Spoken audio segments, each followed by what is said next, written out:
जुना जालना भागात रिक्षा चोरी करणारा आरोपी जेरबंद. आरोपीस ताब्यात घेऊन 90,000 रुपये किमतीची रिक्षा जप्त. जालना स्थानिक गुन्हे शाखेची कारवाई.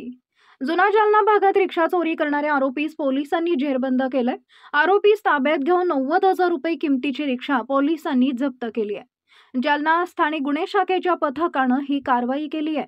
दिनांक 19 डिसेंबर 2024 रोजी बजाज ऑटो कंपनीचा रिक्षा चोरी गेल्यावरून पोलीस ठाणे कदीम जालना इथं गुन्हा रजिस्टर नंबर 510/2024 कलम 303(2) भारतीय न्याय संहिता प्रमाणे गुन्हा दाखल असून सदर चोरीस गेलेला रिक्षा हा आमदारी तालुका औढा नागनाथ येथील आरोपी नागोराव महादेव पोटे यांनी चोरी केलेला आहे अशी माहिती खात्रीलायक मिळाल्यानं औढा नागनाथ इथं जाऊन आरोपी नामे नागोराव महादेव पोटे वय वर्ष 40 राहणार आमदारी तालुका कळमनुरी जिल्हा हिंगोली यास ताब्यात घेऊन त्याकडे गुन्ह्याच्या अनुषंगानं चौकशी केली असता त्यानं गुन्हा केल्याची कबुली देऊन सदर गुन्ह्यातील बजाज ऑटो कंपनीची काळ्या रंगाची रिक्षा क्रमांक MH21 BG 1384 रिक्षा आरोपीनं काढून दिल्यानं ती जप्त करण्यात आली आहे.